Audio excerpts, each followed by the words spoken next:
Hello everybody, this is Power once again with another commentary video. This time I'll be discussing Ling Code, the UNR, and the MMP program, or the Mass Messaging Program. Apparently this has been a conversation in the community for the last couple of weeks. I wasn't exactly aware of this because I'm not as involved in the community as I once was. However, after seeing the video posted by Dividable in his interview, I became more informed of the situation, did a little bit of research, and I decided to make this video to express my own opinions about the MMP and the program itself. Before I get into that, I would just like to clarify from the beginning, I don't mean to disrespect UNR or Ling Ling in any way.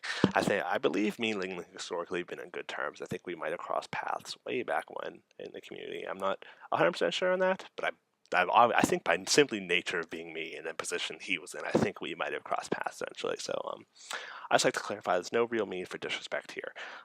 I'm simply going to be raising questions that should be asked when something like this is proposed.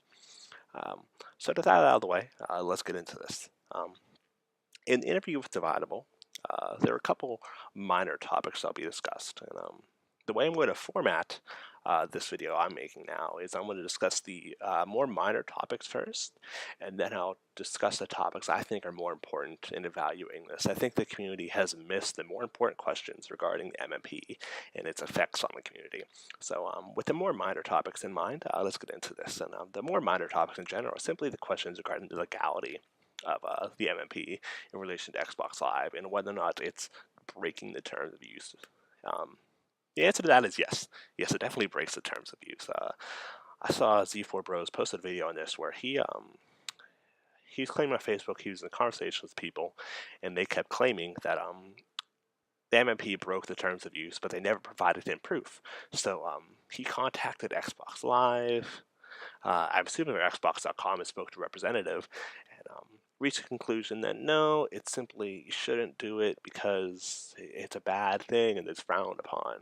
And I think it's a little intellectually lazy to do that when you can simply Google the Xbox Live terms of use and the code of conduct and the terms of usage, etc., and understood what they're speaking about. So if you go to Xbox Live terms of use, section 1.9 are the things I can't do with the service.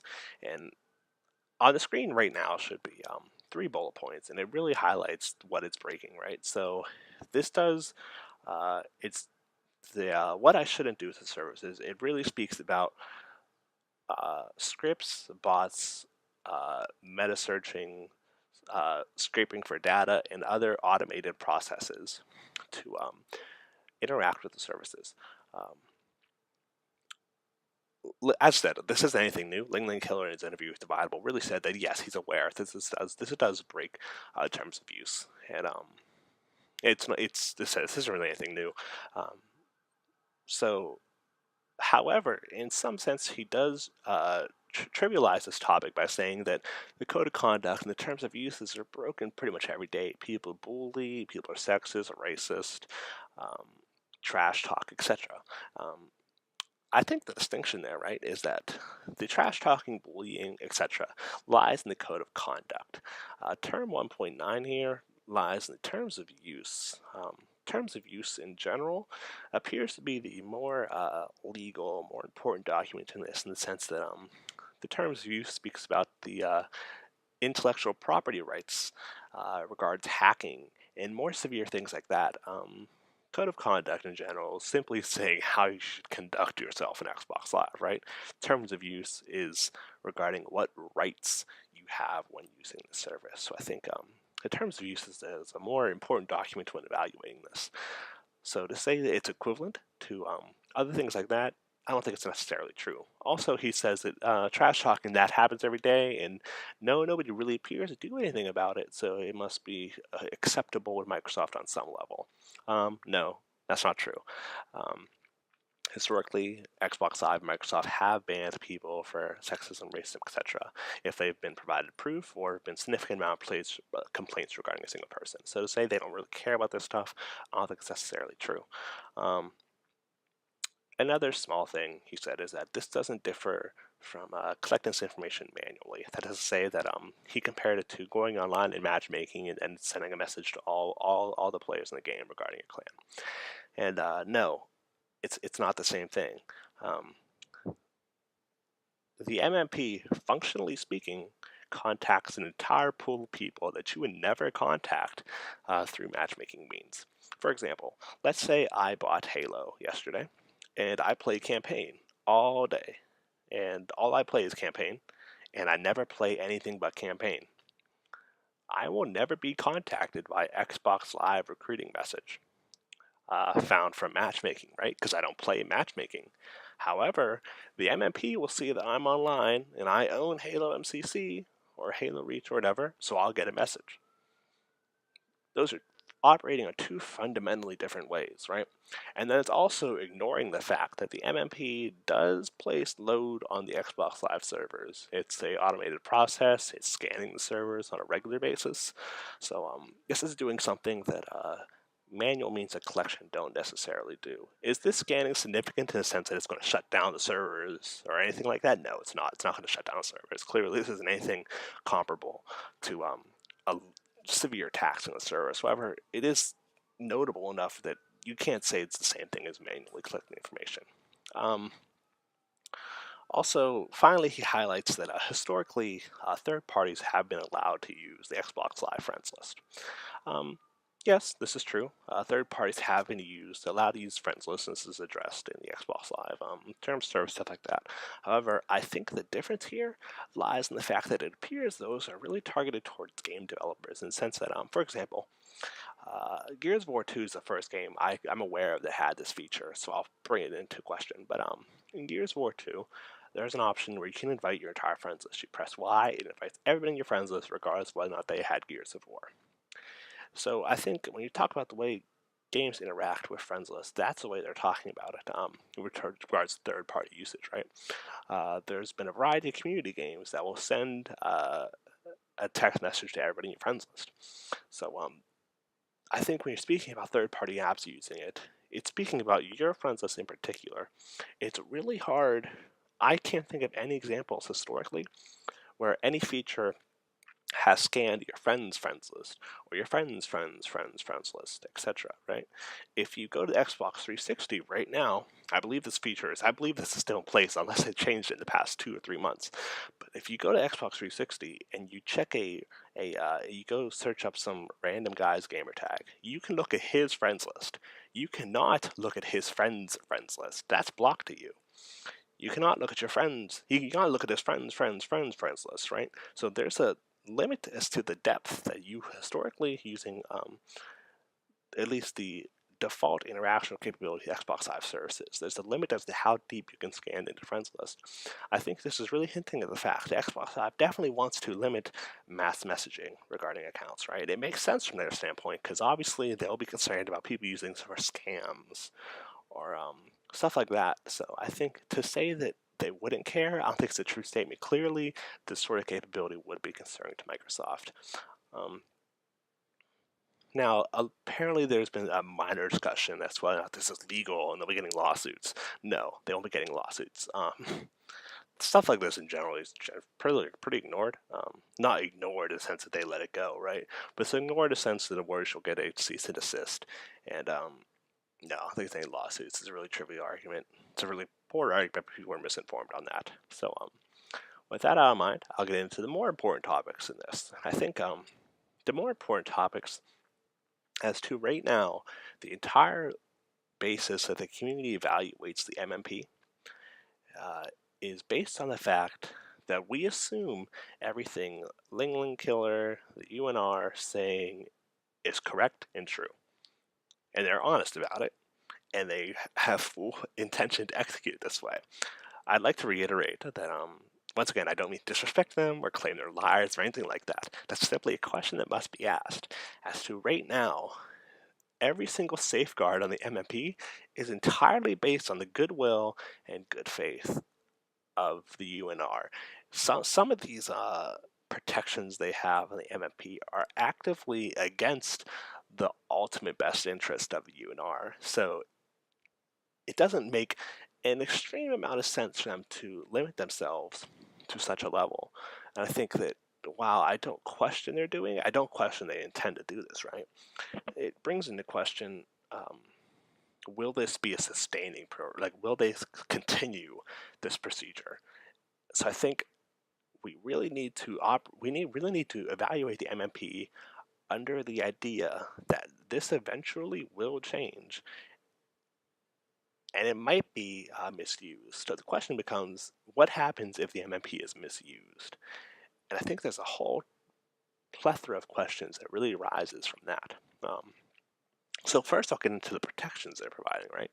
So the protections they're providing is it will never send a message to a gamer tag more than once. Pretty self-explanatory. It will only send a message to people who have played Halo, and it will not send messages to gamer tags you provide that they don't want messages sent to. So if I provide Ling Ling's my gamer tag and say don't send me messages, it won't send me messages, right? Three major protection selling points they've been adding onto this. So let's talk about those individually. First off, we'll get on to the people who have never played Halo. So it won't send messages to people who have never played Halo. That once again, that's entirely based on the good faith we have in Ling Ling Kill. That will never change. If you're trying to gain the maximum amount of recruits, it might make sense to send messages to people who have not played Halo. Are you going to get a good return on that? No, you aren't. But it would make sense at least to do it because it's free and it's automated. There's no loss in doing it, right? Now let's get on to the two of the other protections they're providing. I think the more important ones are it will never send a message to a gamer tag more than once. I would like to clarify that there is no way that rule is going to stay in place. There's a number of reasons why. So they're providing the community map, and I'll discuss the community map down the line here, but effectively means that once this program goes live, the only clans that will ever benefit from the MMP will be the ones that were created before the MMP went active, right? And this also means that let's say this goes active in June, right? And I did the math. You have 2.2 million people approximately in the database, according to him. You can message about 5,000 people per day. You're doing about 440 days for that mass message to complete. So that's roughly a year. So let's say he starts. Let's say it should be the way he's speaking about it is it's operational today. So let's say it comes out today, or let's say it comes out April 1st. So you have April, May, June, July, August, September, October, November. November is the speculated release date for Halo 5. So we'll run with November as the operational release date, and we'll run with April 1st as the operational beginning of the MMP. That's 8 months of messages being sent. So if you forgive me, and I'll do some quick math right here, because this is lazy and I didn't do it. So 8 times 30. Okay, yeah. So by the time Halo 5 comes out, it will have mass messaged roughly 1.2 million people. I think the question becomes, are they really never going to contact these people again? Because up until Halo 5, they'll be recruiting for old games. That means they were recruiting for MCC or Halo Reach or whatever game they're currently on, right? I think it doesn't make any sense for them to not re-message these people at a later point in time. So I think realistically, we will see this messaging people more than once, right? Because let's say I make a clan. Let's say I make a clan in November when Halo 5 comes out, right? That means that I will only be receiving half of the candidate pool that all the other clans who have been around since day one have received, right? So assuming the one message policy stands, the MMP would disproportionately provide an advantage to clans who have been around longer. And I think that's really unfair to new clans for obvious reasons. And then also he comes up with the fact that after the 440 day cycle has passed and after all the messages have been sent, is it never going to be reused again? Obviously not. Obviously they're going to re-message people. So to say they're never going to message anybody more than once, that's wrong. Nothing more else really to say to that. And then the most important part of this here is the idea that you can provide your gamer tag to the MMP, and it won't message that person. So the idea is that, let's say I have a clan, I don't want my clan members poached from the UNR, so I provide the UNR with my clan roster so that the UNR doesn't poach my members. This is a really terrible idea.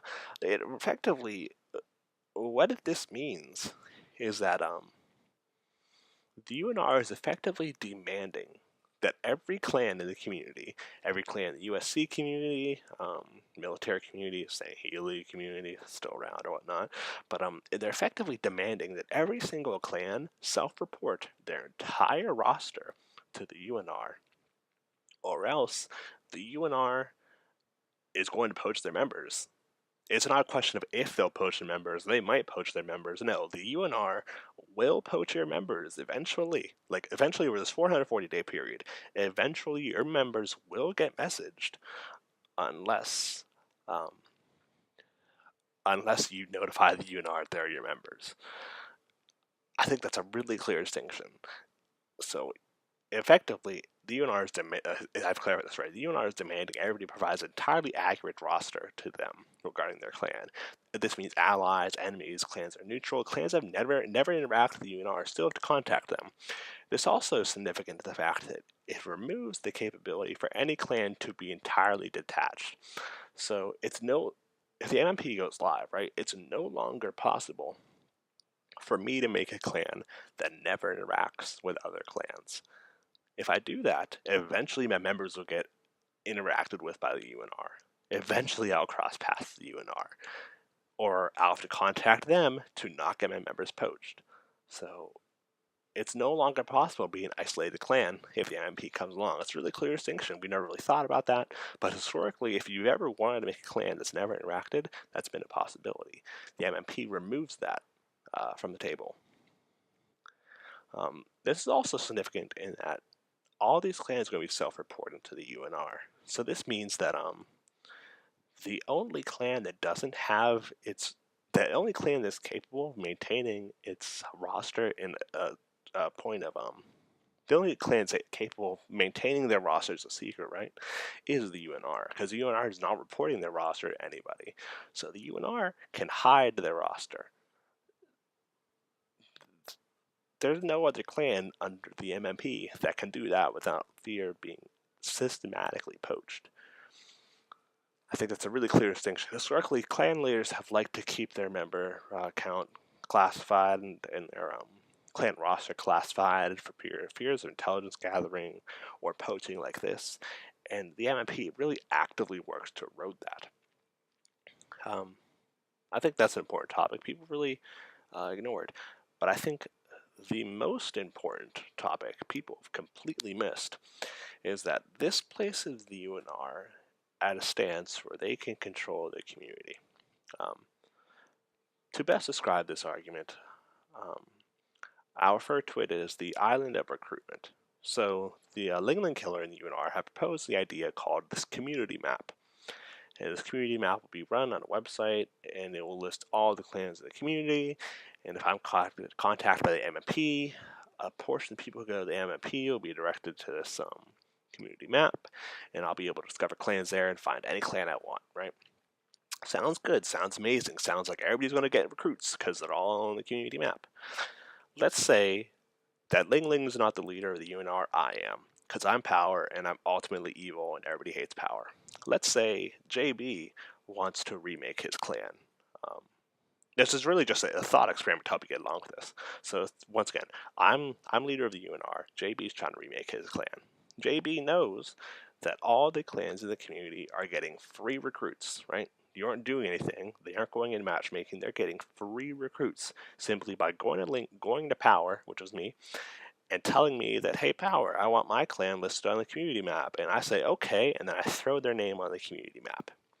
However, I don't like JB because for any reason, say JB was a former member of mine, he was an enemy, me and him disagree on things, etc.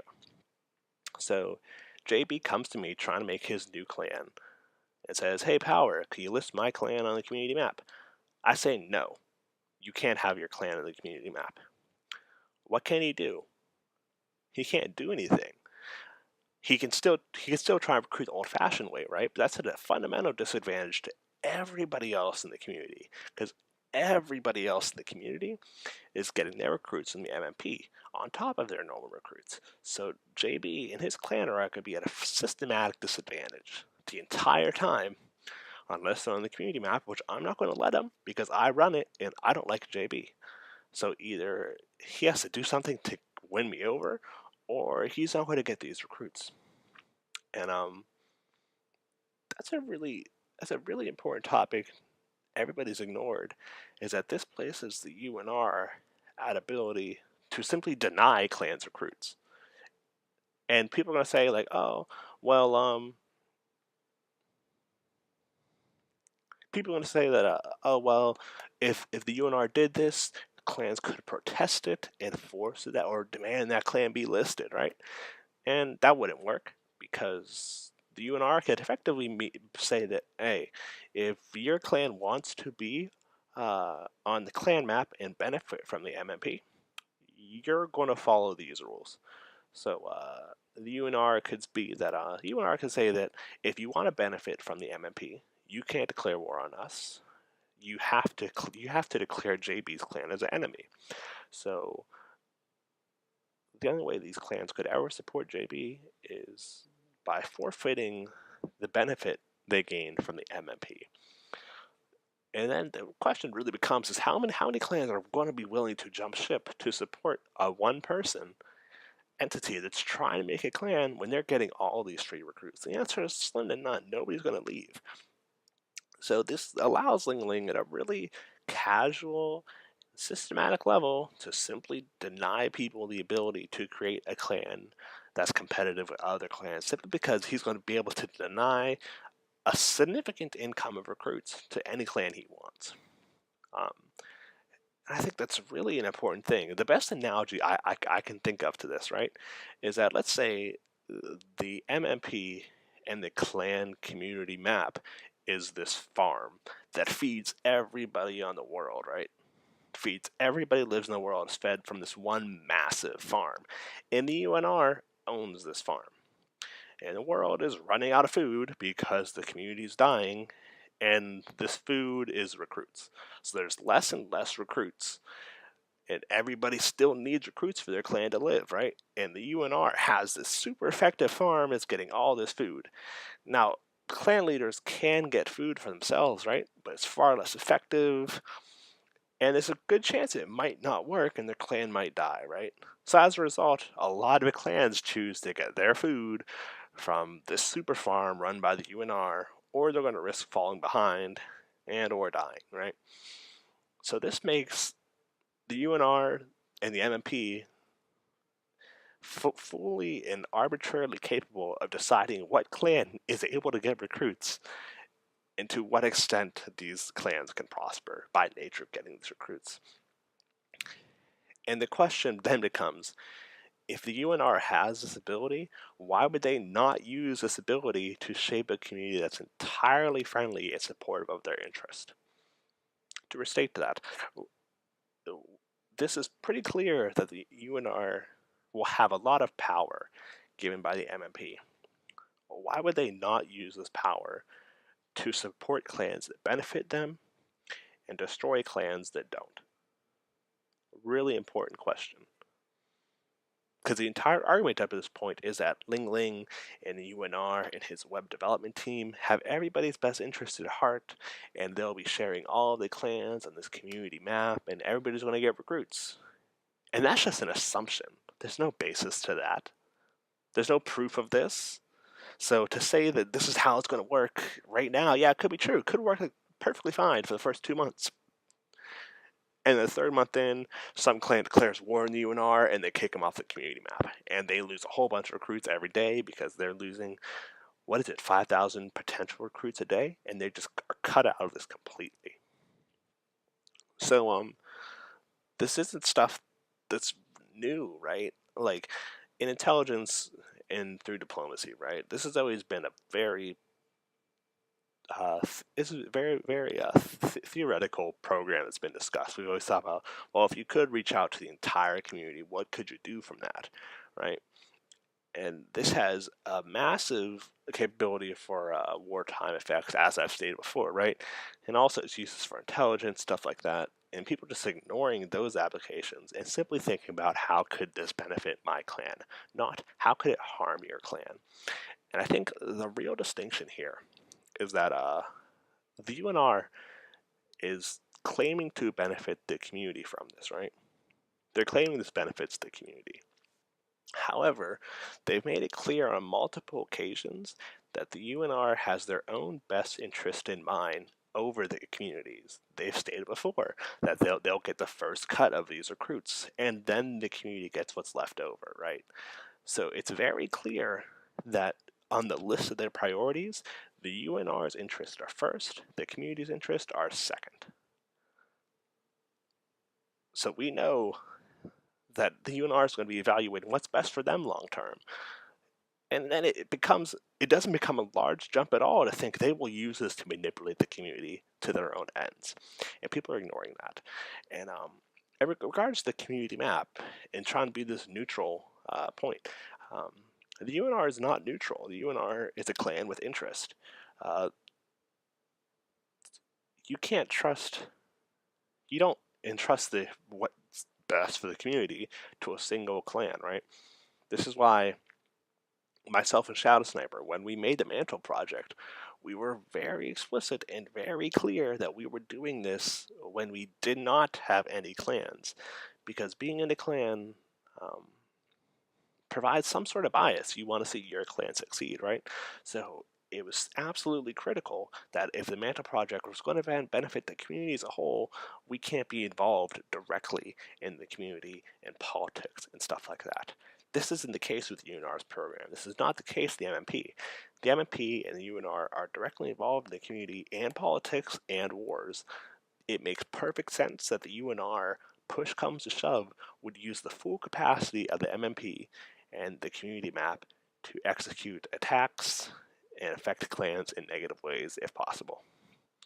So let's get into some cold realities about this.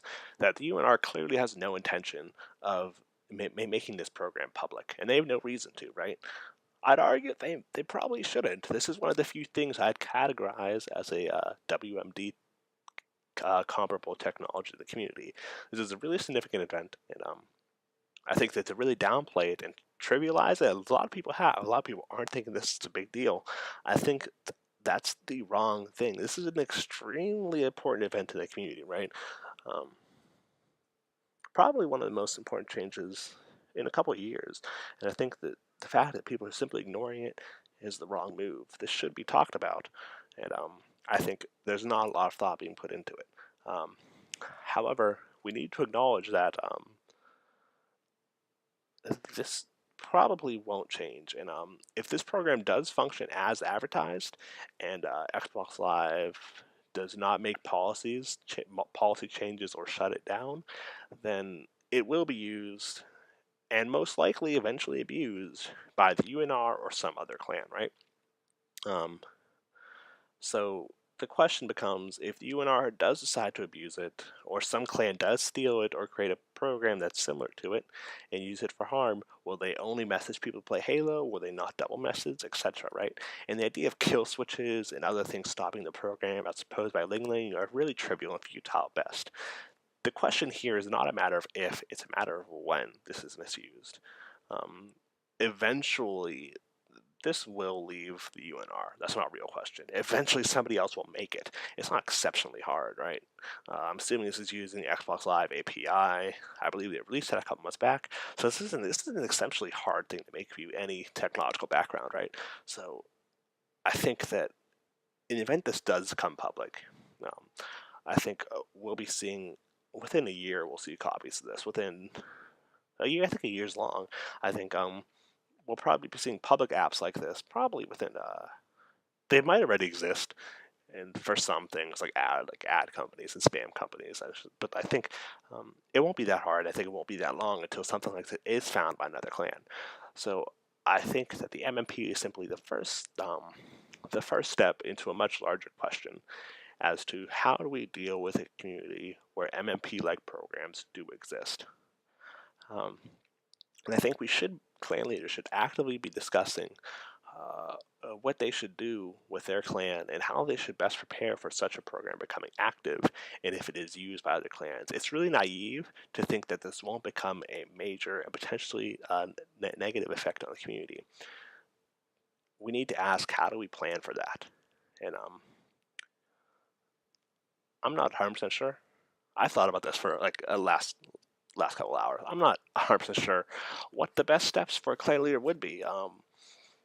Because there's no real protection from it. You can't protect yourself from it. You're going to be affected if you do participate in it or if you don't participate in it. There's no way to remain unaffected by it. So I think it makes sense from a clan leader standpoint that you want to get a hold of similar software as quickly as you can. Um, and I think with that in mind, we're going to have to deal with a community where everybody has this capability. Sooner or later, it will happen, unless we find out that Xbox Live does ban these accounts, which I hope they do. But unless that happens, then we're going to deal in a community where this will be happening, and plans should be made for that. Um, that's all I really have on the topic. Uh, I'm sure I'll get replies to this, and if necessary, I might make another reply video. I doubt it. I doubt that'll be necessary, but I'll be reading the comments to see your guys' feedback on this and answer questions, comments, concerns. Um, with that said, thank you for your time. This is Power out.